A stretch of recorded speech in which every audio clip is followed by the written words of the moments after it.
पंडित नेहरू को thoroughly secular धर्मनिरपेक्ष माना जाता है।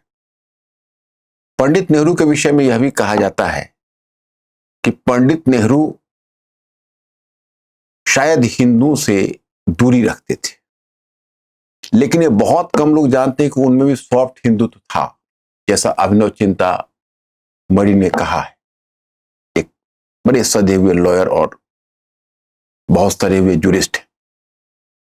उनका ये कहना है कि भाई जब हमने 1950 में एससी ऑर्डर लाया था आर्टिकल 341 के तहत, तो एससी का दर्जा केवल और केवल हिंदुओं को दिया गया। बाद में उसको बढ़ाकर बौद्ध और बाद में बढ़ाकर उसे सिख और बौद्ध भी किया गया, लेकिन उसमें मुसलमानों को और क्रिश्चियंस को दूर रखा गया। जबकि यह सच्चाई नेहरू और हर एक भारतीय समाजशास्त्र पर काम करने वाला इंडियन स्कॉलर जानता है कि कास्ट सिस्टम ऑल परवेसिव है इंडिया में, ये पूरी तरह से फैला हुआ है।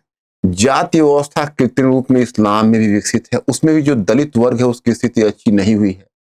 आज भी दलित जिसने धर्मांतरण इस उम्मीद से किया कि हमारा सामाजिक दर्जा ऊंचा उठ जाएगा, remain it practically to be the SC, यह इस्लाम में भी है और यही क्रिश्चियनिटी में है।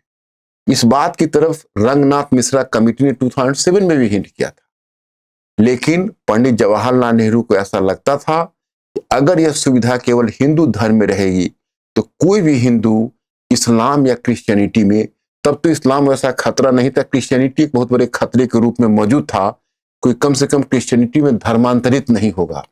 इसलिए क्रिटिक ने कहा है कि पंडित नेहरू भी भले ही सेकुलर बने, उनमें भी सॉफ्ट हिंदुत्व था।